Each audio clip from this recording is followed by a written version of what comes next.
Think forward. Think Research Channel.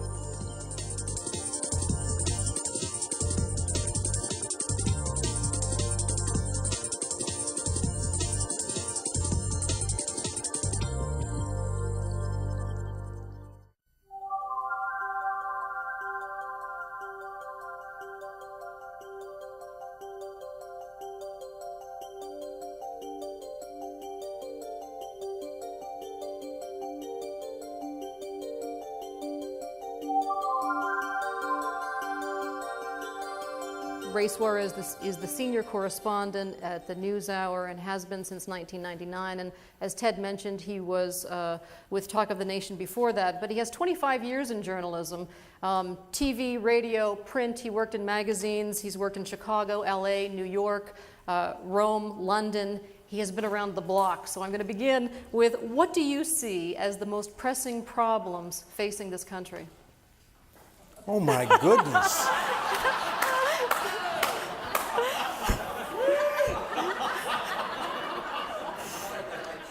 Well, I guess a couple of things that I think a lot of Americans would agree on is that we can't, as a country, spend more than we make, both personally and when we come together in governments, year after year after year, stretching on into the future with no end in sight. We have, as individuals, the lowest savings rate in the industrialized world, and as a commune, as a nation, we are borrowing about $8 billion a week just to stay in business. And a third of that debt is being bought by the People's Republic of China. If you think that's cool, let's keep doing it. If you don't think it's cool, I guess we ought to have a talk about it. I'm not sure, from what I know about economics, that it's something that we can do forever and just keep on doing without any end in sight. I worry a lot about my generation. I was born at the peak of the baby boom, and when you see that 1% savings rate, you wonder, when people my age hit 65, who do they think where's the cavalry going to come from, and over what hill, to make it possible for them to live with a decent, dignified standard of living? What they're telling us are going to be the longest lifespans ever achieved in America. Those two trend lines don't match up, both not preparing for what happens in your later years and having more later years than you ever counted on. I think it's a huge challenge to the country, and I'm not sure we talk about it enough as a people. You started your 25-year career in journalism at an NBC affiliate, have a number of years working with commercial entities. Was it a conscious decision to go public? Absolutely. Absolutely. I'm not a plaster saint. I'm not a member of the virtue police. I was happy for a long time in commercial broadcasting, but some trends set in the business that I thought didn't match up with my ideals for what I wanted journalism to be and what I wanted my career to be. So at some point I figured this is about it for me, and I went to public broadcasting because I felt that those were people who wanted to do the news the way I wanted to do the news, a place that I would be happier. And when I came home from work, my children would have a more sane father instead of a crazy, frustrated father. And that seems, that's a reasonable trade-off, I think, for a little less exposure and a little less money and a lot more sanity and a lot more work that I feel like I can be proud of after I'm done with it. Public broadcasting, as many of us know, finds itself again in the middle of a storm over threats of funding cuts and of allegations of liberal bias. And I'm wondering how you read that situation. I make people crazy when I answer this question. So if you're unusually sensitive, you might want to leave Cover the your room. ears now. Journalism is a very broad and diverse business with people from all kinds of backgrounds working in it, with people from all kinds of pasts working in it, people at many, many different standards of living working in it. And this all feeds into a diverse set of convictions about the way the country should go. And I keep hearing about this sort of pagan, anti-religious, anti-American, unpatriotic, mother-hating cabal that's supposed to be in charge of every newsroom in the country. And then I go to work and I see all the different people that I work with, some of whom are complaining about this tax or that tax and railing that they should be lower. Other people saying that they would pay as much tax as anybody wanted if they could send their kids to a decent school. And other people questioning whether or not we should be doing this or that as a country, whether we should be doing this or that as a city or state. And I feel very comfortable with the notion that there's all kinds of people in newsrooms. And our great victory every night is to put a product on that pretty closely matches what happened in the world today and doesn't grind an axe for one side or the other. That's part of my answer.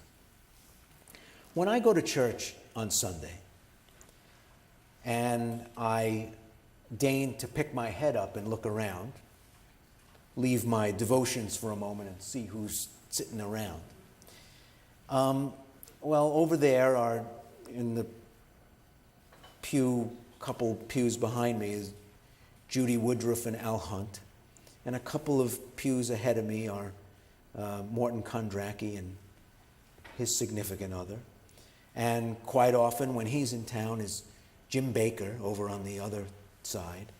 And, okay, it sounds like I'm wondering what church. goofy name dropping, but that's not the point. And the point is not the goofy name dropping, but the point is that all kinds of people are part of all kinds of parts of their lives that you have absolutely no idea about.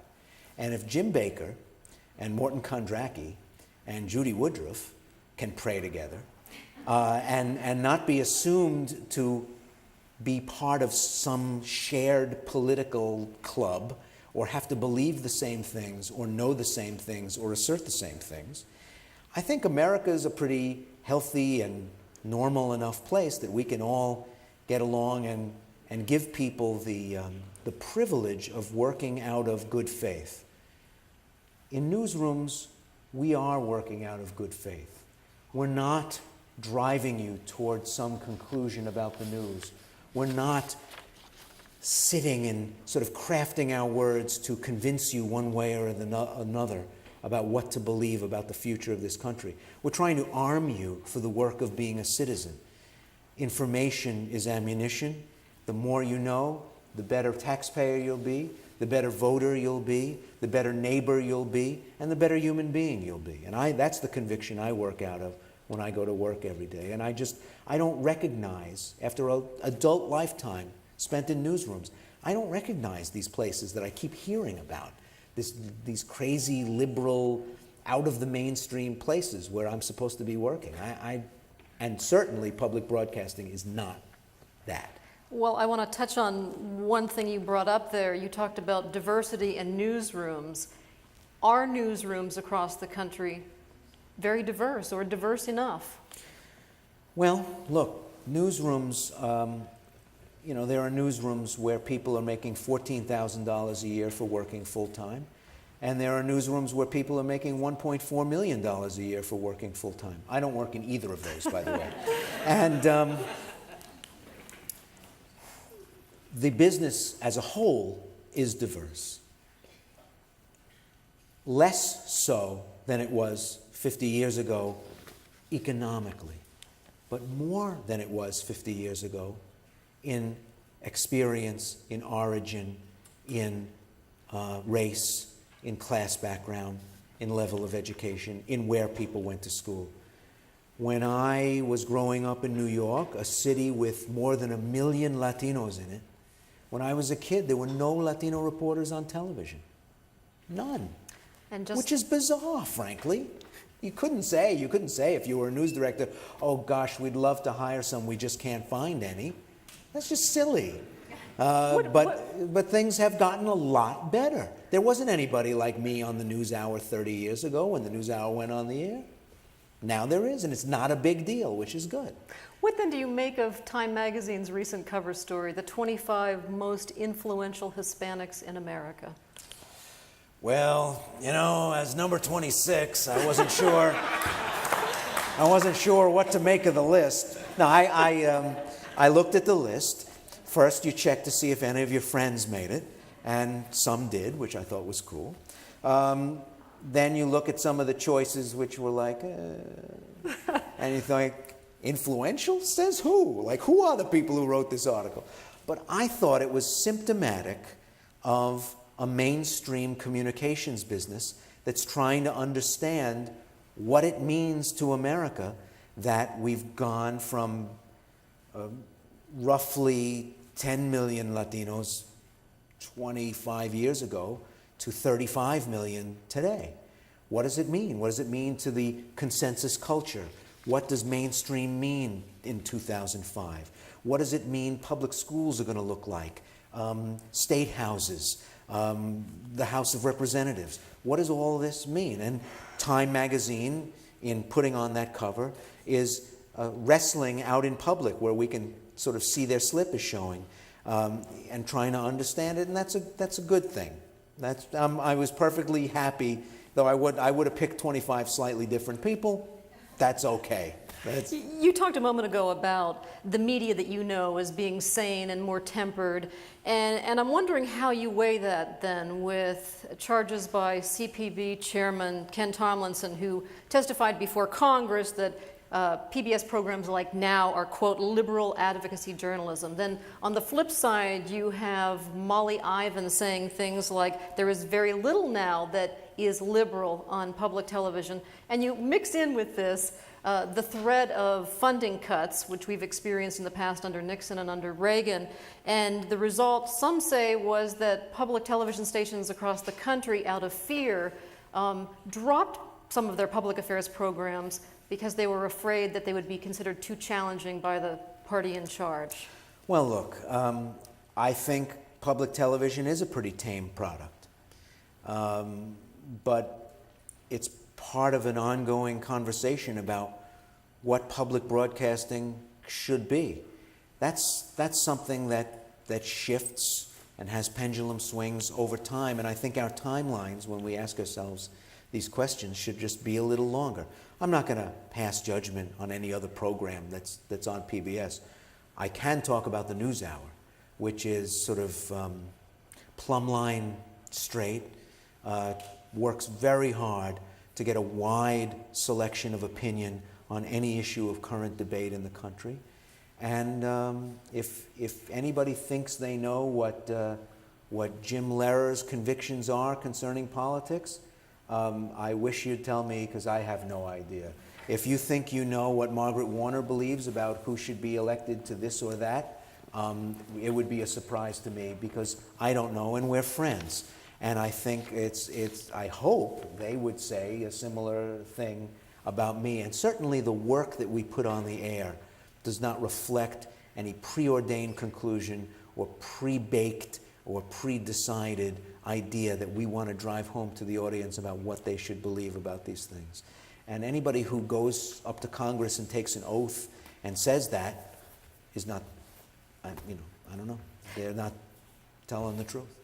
You talked a moment ago about church and about religion, and of course this is a topic that's on your mind. You're in knee-deep or neck-deep Neck in, deep. in writing your Yeah, book. much higher than the knees now. Yeah. The Holy Vote, Politics of Faith in America.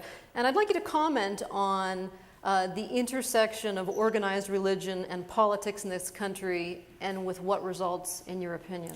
Well, the tone of American religion and the religious tone of American politics in the decades just after the Second World War were very mainstream. The what are called the mainline religions really held the sort of center line of American faith and American politics in a pretty steady place. Even during the worst years of the civil rights struggles in Vietnam, that was where you could find where the center line was. The mainline denominations have a lot less influence politically in the country than they did back in those decades. That was sort of their high cry. What are popularly called evangelical churches have a lot more influence than they did back then. One of the senior leaders of the Southern Baptist Convention told me that he really believes that one of the reasons why evangelicals were artificially kept from political influence during the 50s and 60s was because of their association with Jim Crow, and how that stole their credibility on any number of other issues, because they were believed to be churches that were ready to countenance legally sanctioned racism. And that drained them of all credibility on other issues that might be considered issues of the intersection between politics and personal values. So right now, we're sort of seeing the resurgence of evangelicals in a way that maybe they would have done 40 years ago, if not for the very tight grip of the states of the old Confederacy onto some very old notions about race way too late into our history. Well, many would say that evangelicals determined the 2004 presidential election. Is that overstating or oversimplifying things? They are the single largest, most important constituency inside the Republican vote. To say they determined the election, I think, is a little much. Boy, did they turn out in 2004. But just as heavily as people who say they went to church at least once a week and more, as heavily as they voted for George Bush, the seldoms and nevers voted just as heavily for John Kerry. What's happening is a polar, the way iron filings line up around the two poles of a magnet. That's what we're seeing, the sort of parting of the waters in the American religious landscape. In fact, you attribute this to polarizing our country to an extent that we haven't seen since the Civil War. Yeah, I think, look at the voter preferences of people who self-identify with different denominations and with certain personal religious habits, and the level of correlation is astounding and much higher than it was at other times in our history. And that's what's significant. Not that people have highly correlated voting habits to certain religious convictions, but that it wasn't that way at other times in our history. That's what's changed. Even with a Catholic nominee for a major party, George Bush won the Catholic vote in part fueled by Catholics who say they attend church one or more times a week. They gave George Bush the Catholic vote. That's a significant thing when you had a Catholic nominee, and Catholics had been a pretty reliable Democratic constituency through much of the 20th century. Speaking of Catholics, John Roberts, who is likely to fill one of the Supreme Court vacancies, is a Catholic, and talk a little bit about religion and filling those two seats, what your concerns are. I have to do a little bit more research on this, but I'm pretty sure there's never been 4 Roman Catholics on the Supreme Court at once, which there will be if Judge Roberts is confirmed, and I see nothing right now that's telling me that he's not going to be confirmed. That would be Clarence Thomas, Antonin Scalia, Anthony Kennedy, and John Roberts. Now, one of the interesting thought experiment that we should all do, people had talked about whether or not the next nominee would be a Latino. And everybody says, well, yeah, I mean, George Bush, he's promised this constituency a seat, and that's what's going to happen next, and oh, I'm sure of it, and so on. Well, by nominating Judge Roberts to fill the vacancy as chief, and now needing to name someone to the O'Connor seat, if he names a Latino, there's an 8 in 10 chance that that person's going to be a Roman Catholic. And are we then going to have a Supreme Court in the United States with 5 Roman Catholics, 2 Jews, and then be talking about some of the most contentious social, cultural wars issues over the next couple of years? Public religious representations, prayer in schools, stem cell research, abortion. It's a really interesting question. So either he's going to listen to those people who are really angry that a woman wasn't nominated to take Sandra Day O'Connor's place and nominate a woman for that seat. There are no Latina judges on the horizon that are in the levels of federal courts that are likely to be nominated in that way. So it's either a Latin guy, which would be interesting, or a woman, which of course would be interesting, because which woman then? But there's some, there's gonna be a real big battle about whether and how to ask Judge Roberts about how his faith affects the decisions he has come to about the law and about the rightness and wrongness of certain policies in our national life. Senators have hinted at their intention to ask him about it, and then gotten this blast from the other side about how that's just off, that's just not allowed, that's just,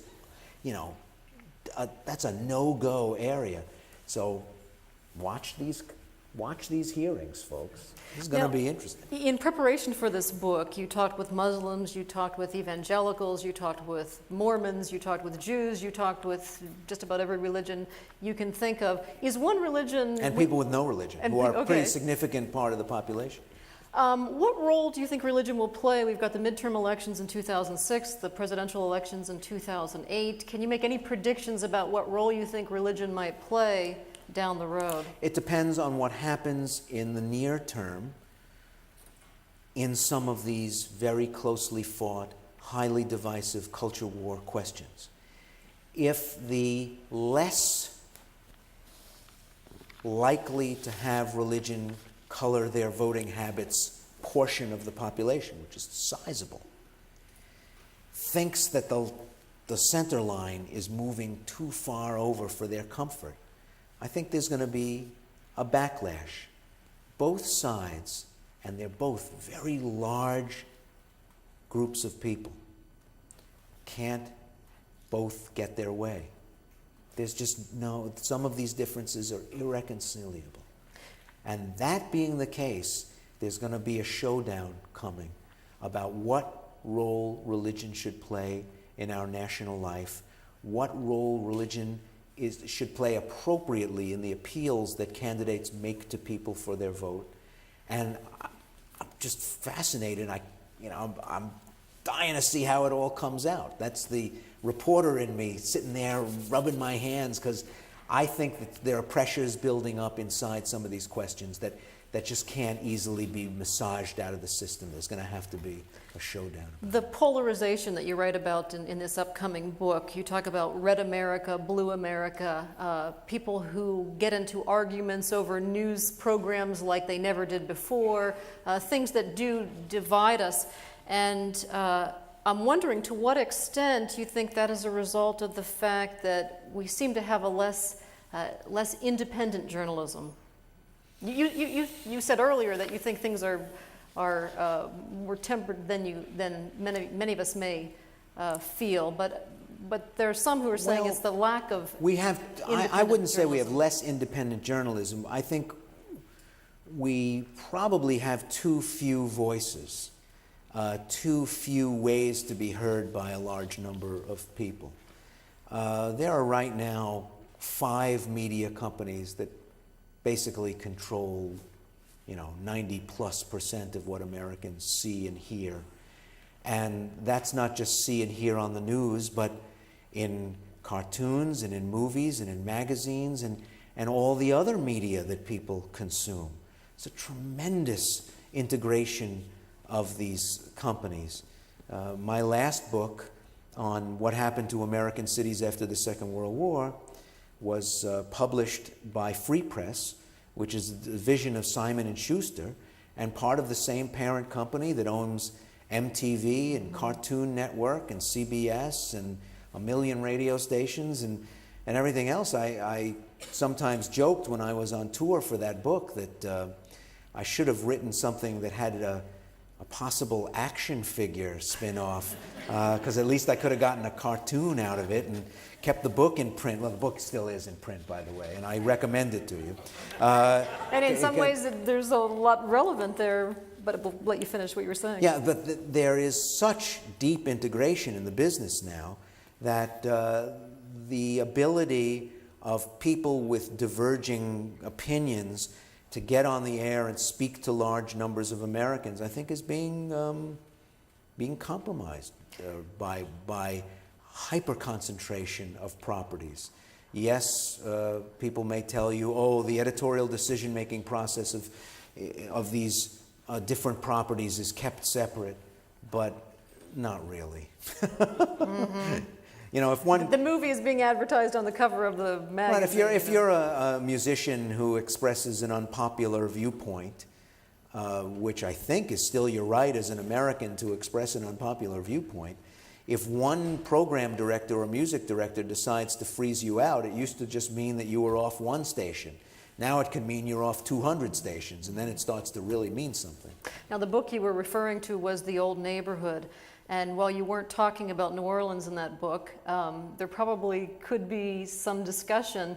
I'm wondering what impact migration in the middle part of the century had on the impact that Hurricane Katrina had on that particular area. Well, it's interesting that this terrible event should befall the Mississippi Delta.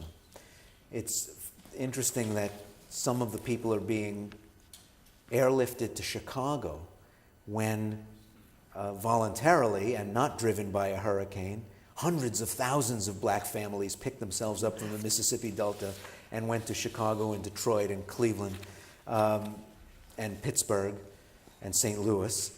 And now history is kind of repeating itself, but in an odd way.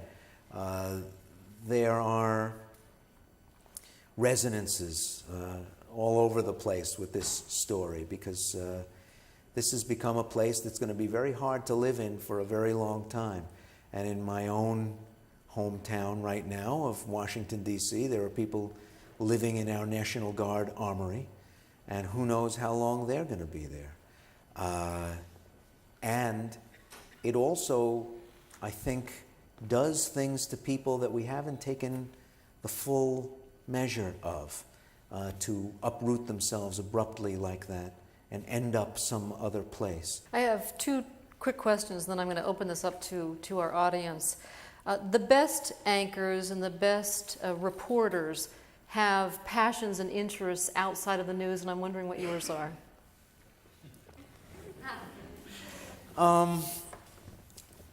Historic preservation and cycling. Oh, we can go for a ride. So, if I can work out a ride that takes me by some old buildings, so much the better.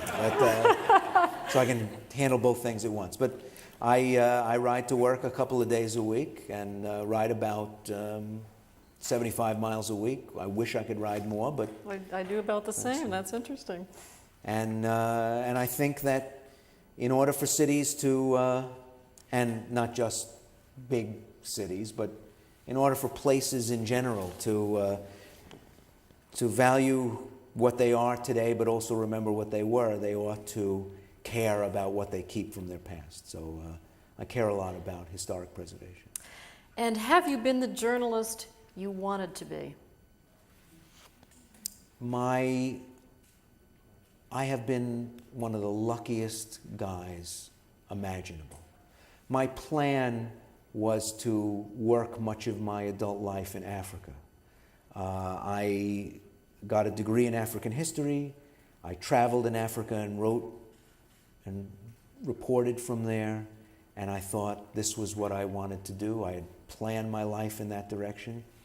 It didn't work out. American news organizations weren't interested in having correspondents in Africa. They just didn't care. And I had to come up with a plan B, and I tried to come up with a plan B, and I've had a great ride. I've done many of the things that I dreamed of doing. I have done many of the things that I never could have imagined doing, and had to pinch myself when I was doing them, because I thought, I'm one of the luckiest so-and-sos going. And so I really can't regret any of it. Am I the journalist that I dreamed of being? No, I'm not as good yet as I dreamed of being, but I've done so many terrific things and had so many terrific experiences and wonderful opportunities that when I was growing up in a small apartment in Brooklyn and thinking about how I wanted my life to go and dreamed of seeing other places in the world, and my father had a sack of coins in his closet from when he was in the Navy, and I would look at all these coins from places around the world and dream of being able to go see these places, and in a way that I never could have imagined. I've gotten to see those places and more. So, no regrets there. We're delighted that your journey led you to the NewsHour. I think you'll all agree. Thank you. Thank you very much. And now, David. On a given day, who decides what topics will be discussed on the NewsHour? Who decides who's going to be invited to discuss these topics? Who decides the questions that are going to be asked to these people? That's my three-part question. Good questions, and they all have different answers. Jim Lehrer decides which stories are going to be on the NewsHour on any given night. Each correspondent that does the story works with a beat to decide who the guests will be to discuss any given topic. And each correspondent individually decides what the questions are. So if I ask a real clunker, You can't blame it. there's no one else to blame and no one else to resent but me. Michelle? I'm curious, a lot, you handle the guests really well. Like, they rarely get combative, but sometimes they do. And I'm curious, the questions that you have in guiding them. Hold on, let me put my glasses on. I'm sorry, I wrote these down. I wrote these down She during didn't the need NewsHour. those when she first started watching the NewsHour. Like, in other words, how do you press a guest? Like the new show, Foreign Exchange, that's on. I don't know if it's Fareed. I'm not sure how to say it, but Fareed Zakaria. I saw him press a guest 3 times till he got the answer from the guest. And I wonder if you have guidelines on how guidelines with the NewsHour on how to do that. And my second question real quick is, the executive producer of Jon Stewart's the news show for young youth, says that the bias in the press is a red herring. And really the question is, what's happened to our foreign coverage, and why are we doing it for ratings and money and these kinds of things? And it's sort of related because, with Jon Stewart, they'll show, like, Cheney will deny something, and then they'll show that the bit that he said it over and over again. But you don't see that on regular news. And that book, Bad News by Fenton, says that news coverage is networks are guardians of the public interest. So there's a lot there, I'm sorry, but I'm interested in all of it. Thank you. when you are trying to get a guest to answer your question, asking him the same question over and over again is not likely on live television to yield you very much. The kind of people who are on the program are more likely to be savvy enough to know that if they just run out the clock, like someone dribbling a ball at midcourt and with one eye on the clock, they know you'll eventually leave them alone. So the better thing to do is to ask them the same question, but in a totally different way, to get them to the same place, but just not in the way that they've already made it clear they're not going to answer the question.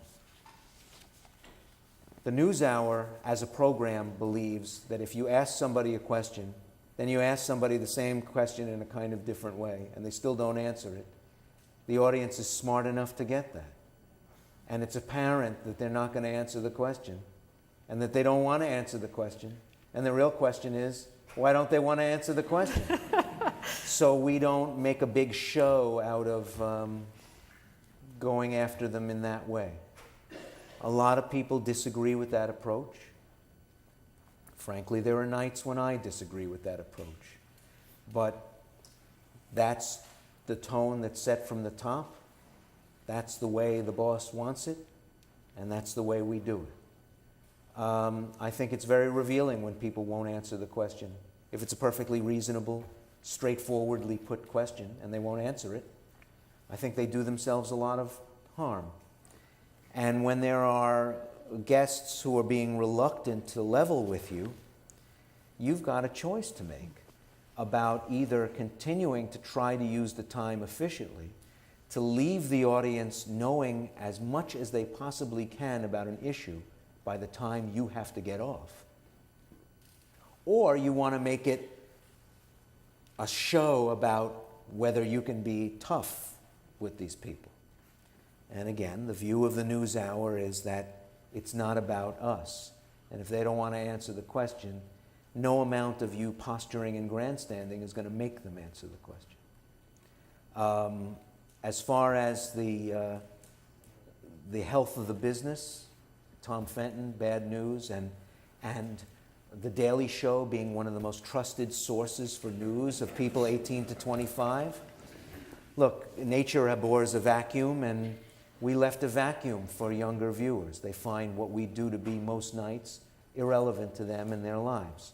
So they go to The Daily Show, where they find something that's informative and, in the bonus, amusing, and in the bonus, more relevant to who they are and what they think the world is about. I mourn that. I think we should work harder to talk to young viewers. We're losing them not just until we used to assume that we were just losing them until they had a kid and a mortgage and responsibilities in a real life. That's not true. I think we're losing them for good.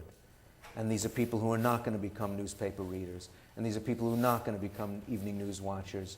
And even when they have a real life, they're going to find what we do irrelevant. I'm frightened of that possibility. And I'm also quite disturbed by the numbers that come from all the big polling organizations that show a high degree of suspicion of the veracity of the work we do. And when I'm working as hard as I'm working to make sure that what we do is correct and said correctly, and that we're talking to the right people and getting correct information on the air, to find out that 33% of the public doesn't believe anything we say, literally anything we say, I think, wow, this is a tough crowd. And I fear for the future of my business when I dwell too much on numbers like that. Interestingly enough, before we get to the next question, Terry Gross did press O'Reilly when he was a guest on her show. He got up and left. So that was the end of the interview. And it made for a great show, too. No, it never aired. Well, no, part of it that you Part of it did. Right. Go ahead. I believe what you say and all the other hosts say, but Well, thank you. Well, yeah, thank you. But when you're talking with the person or person that's being interviewed for these 7 minutes, and they're very savvy, how can we end up believing whatever they say? And of course, I and many of the other people are aware that they don't answer your question, but how can we still believe what they say? That's up to you. We try to get them on the record and present them with facts that are not in dispute in order to get them to comment on facts that are in dispute. Jim Lehrer is fond of saying at public forums, we're not prosecutors. And so these sort of scenes you see in the second half hour of Law and Order where Sam Waterston bears in on a witness, you're just not going to see that on the NewsHour. Sometimes they fudge and sometimes they equivocate, and we try to keep it on the straight and narrow, and sometimes they defeat us when we try to do that. We're just gardening our little corner of the vineyard. Other places do other things and have different approaches. I don't recommend a single source media diet, and I think what you see from us should add to what you see in the paper and mesh with what you see in other sources of news to create an overall continuum of information, rather than just a single source from which to make your conclusions about what to believe and what not to believe. Can I just have two short ones? How did you think of your answer at the very beginning, the first one Patty Satalia asked? So quickly you came up with that in your mind. How did you come to that? Not like other things happening right now. Well, look, and what church, if you want to answer, Oh, people go to. How do I come up with it? Well, it's something that I've thought about. So, coming up with it quickly isn't too hard. And I also had to decide what I was willing to share with you because of the job I do. I mean, we're not friends. We don't know each other. And I have to be careful about what I say in a public forum about the things that worry me about America, because they end up getting twisted and distorted and used as ammunition to show that I'm this or I'm that, or I'm ideological, or I'm biased, or I'm partisan, when I'm not really any of those things. So I have to be careful in the way I choose my words. And the second part was which church? Well, I'll change that. Well, no, I'll change It's St. Columba's Episcopal Church, and you're welcome there any Sunday, 9 or 11. 9 or 11 o'clock. And let us please get on to somebody else here, and you're next. Yeah, I got a quick question. Do you feel as though that George Bush is doing everything he can for Hurricane Katrina? Yeah. I mean, I have no reason to doubt the president at his word when he says he's, horrified by what he sees and worried about the people there. I don't doubt that he's a man of goodwill, and I don't doubt that he wants things fixed and put right there. I have no reason to doubt any of those things. The debate will come as surely as the sun's going to rise tomorrow about whether his administration's response was effective and effective soon enough. That's for other people to decide, and we'll be covering that debate on the NewsHour. That's really where the argument's going to lie. I don't think even his most ardent political foes think that he wants people to suffer and doesn't care if they die and doesn't care if they don't have water and those kinds of things. But I think what will be debated very strenuously is whether the response was what it should have been, as soon as it should have been, and there'll be a long and passionate debate on both sides. But I have no reason to believe that the president, wanted things to come out the way they did. Yeah. I have a two-part question. the lady mentioned Dick Cheney saying one thing on TV and the facts of the world being something different.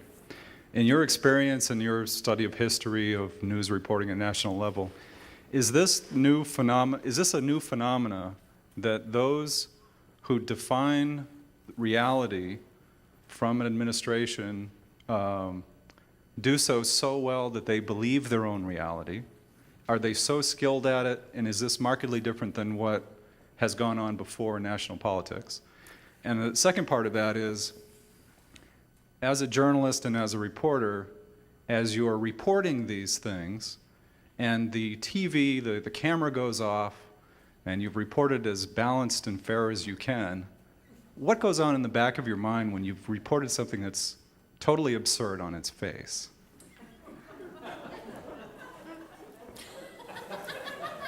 Well, if you'll allow me, let me take the first part first. The Polk administration went to war against Mexico, alleging that there had been an attack from Mexico that never happened, and using that as the basis for our intervention, ended up seizing northern Mexico for the United States. We, as a country, occupied the Philippines as part of the spoils of war in the Spanish-American War. And then American forces killed like over 100,000 Filipinos, putting down the Huck Rebellion in the early years of the 20th century, and we did this to achieve Philippine freedom. I think it's pretty well established that North Vietnamese ships did not attack U.S. naval vessels in the Gulf of Tonkin in 1964. I think James Polk knew that we had never been attacked by Mexico. I think the governor of the Philippines, William Howard Taft, might not have necessarily believed that we were achieving Philippine freedom by putting down the Huck Rebellion. And probably Lyndon Johnson knew that we hadn't been attacked by Vietnamese naval vessels in the Gulf of Tonkin. So to think that every time that we have an argument about things that have happened in our national life, these leaders think that they are creating their own reality. We just didn't have names for it then. If I had suggested to James Knox Polk that I was part of the reality-based initiative and he was part of the faith-based initiative in believing that Mexico had attacked the United States, he would have looked at me like I was nuts and had me arrested. So to think that these arguments are new and these allegations are new is ahistorical. Leaders in power say the things they say to create political sentiments among masses of people, and they either succeed or don't succeed at doing that. When people say things that are nonsensical on their face, and I have to be sort of stony-faced in response, do I high five when I come out of the when I come out of the studio, or bump chests with Jim Lehrer? No, I don't. But part of doing that program is sometimes hearing people say things that are that do not fully comport with the understandings that you had of reality that you walked into the studio with. The question is, am I going to start an argument with them live and on the set until they admit that I'm right and they're wrong? Since they would never admit that I'm right and they're wrong, why start the argument? Yes, there are times when people say things that are just ludicrous on television, and it's a problem. I wish they would stop. Thank you. It was suggested to me by a friend that politics and the public discourse has become much more polarized since the time during the Reagan administration when the requirement to offer equal points of view was dropped. What do you think of that? Well, when the fairness doctrine went away, It really removed, it did some very big things to change the landscape for people who were broadcasters. It removed our responsibility to make sure that we found people with other viewpoints to put on the air. It made Rush Limbaugh possible. It was also accompanied by changes in the regulations that meant we no longer had to do news and public affairs programming as a condition of having our license. So this is a multivariant question. Yes, a big change came during that time, but I'm not sure it's all related to the Fairness Doctrine. The Fairness Doctrine was like compulsory figures in competitive skating. And you're thinking, what a goof. Compulsory figures was something that every skater had to learn. They could be the most artistic, balletic, graceful skater alive, but compulsory figures meant that they had to master certain basic disciplines which were considered part of what every skater should know how to do. What the Fairness Doctrine did for broadcasters was put in place a certain set of ground rules about how we approached the act of putting stuff on the air that built into our understanding the idea that we had to have divergent viewpoints, and that if you heard from one candidate, you had to hear from the other candidate. And that enforced a kind of discipline that, on balance, I think did some healthy things for the business. Because then, once it was removed, you had to trust the broadcasters to be mature enough to do it on their own. Some were, some weren't, and that's the landscape we have today. We have time for one more. Okay. On the, you were right on the area. When you have a guest, do you have a little pre-conversation about areas that you will get into? Yeah, I know you know you're not being Chris Matthews and Hardball, but do they get a little gist of what's going to happen? They know what we have invited them on the program to talk about. The specific questions, the order in which they come, what my game plan for the interview, they don't know. I see. Okay, thank you. So, because we pre-interview them as part of it, pursuant to an earlier question, we pre-interview them in part to figure out whether they're the right people to have on that topic on that night.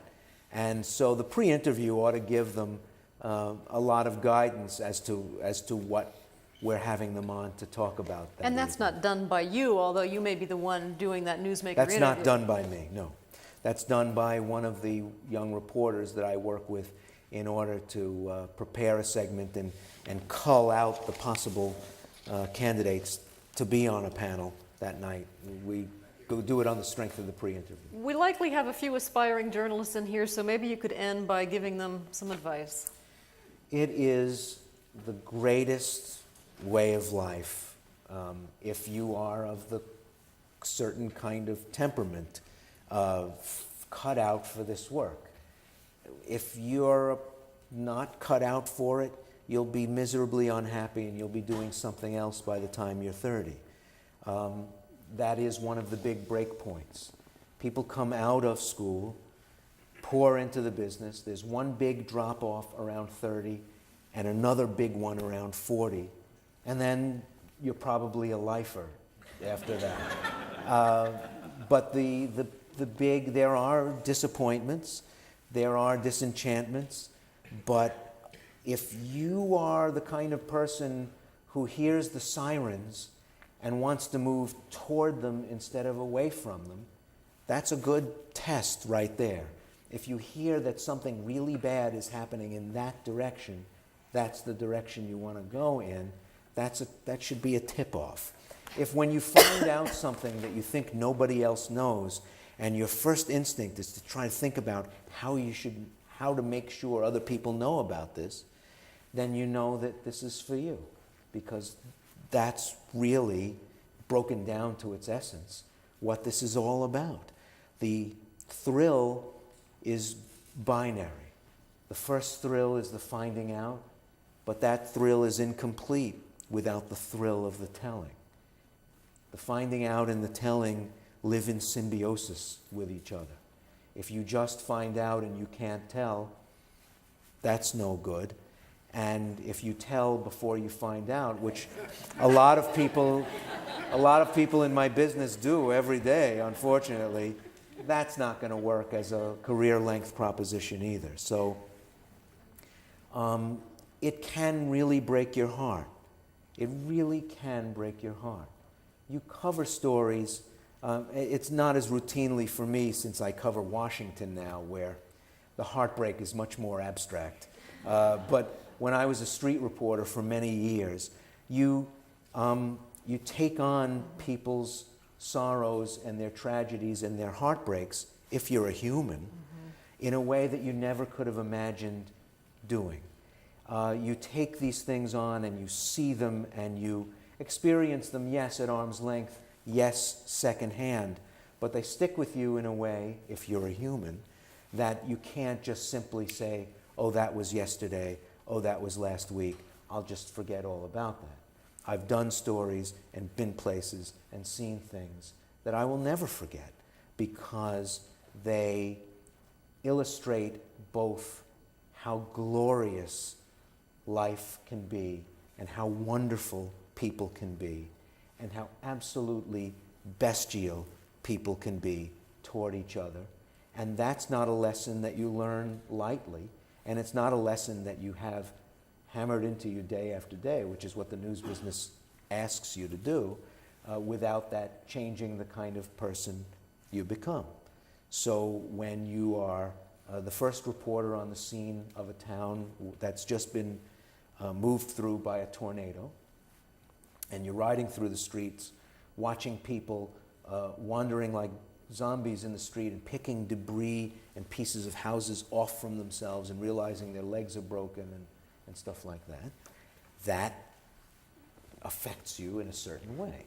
If you are talking to people whose children have disappeared, and then you're with the team of police that finds them frozen, murdered in a tenement, and watch the stretcher taken out of the building with them seated on the stretcher because they froze in place sitting up, and that image is seared in your memory, that's something that reminds you again and again of what people can really do to each other. When you are standing in a soccer stadium in Durban, South Africa, for Nelson Mandela's last campaign speech of the campaign that made him president of South Africa, and the place feels like it's going to just explode into a million pieces because you didn't think 100,000 people could possibly be this excited and still stay in the bounds of one building and have that building stand. That's something that changes the way you think about everything: leadership, politics, desire, hope, joy. So if you think it's for you, you ought to try it out. If you are the kind of person who's not great at disappointment, then maybe you ought to think of a different gig. But I think I did the right thing. It's the right gig for you. I think I did the right thing, so. Well, thank you very much. It's a pleasure.